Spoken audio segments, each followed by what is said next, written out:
Uncensored AI app, LLM chats with no limits, chat with AI without any limits. So here you have it.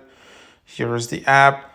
In case you are looking for some alternatives, for example, for Chai app, because Chai app right now is regionally blocked, you can try one of these apps. So here you have it. This is the personal developer, solo developer app. This is not some corporation. So let's just check it out. And here you can let's just open it up.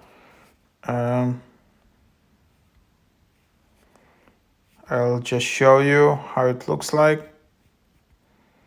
Then you can see that it is weekly $7 per week, or annually you see this.